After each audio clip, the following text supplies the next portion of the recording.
Namatay ang isang lalaki sa Cordova, Cebu matapos umunong pagbabarilin ng kanyang kapitbahay.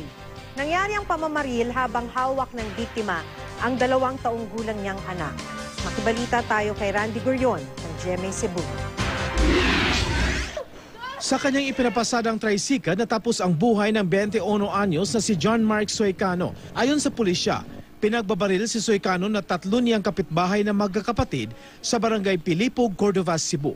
Nangyari ito habang karga-karga pa ng biktima ang kanyang 2 taong gulang na anak. Hindi naman sinakta ng mga sospek ang bata.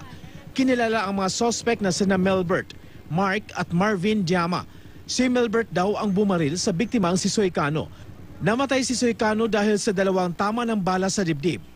Sa follow-up operation, naaresto ang isa sa mga sospek na si Marvin. Nakatakas naman ang 2 niyang kapatid. Inamin ni Marvin na binaril nga ng kanyang kapatid na si Melbert ang biktima. Na among ko sa kuan ba? Sa? Nang sa akong kuan. Igsuon. O sa hindi mo si mong igsoon? Nanguan namusin. Love triangle at paghiganti ang tinututukang anggulo ng pulisya sa kaso.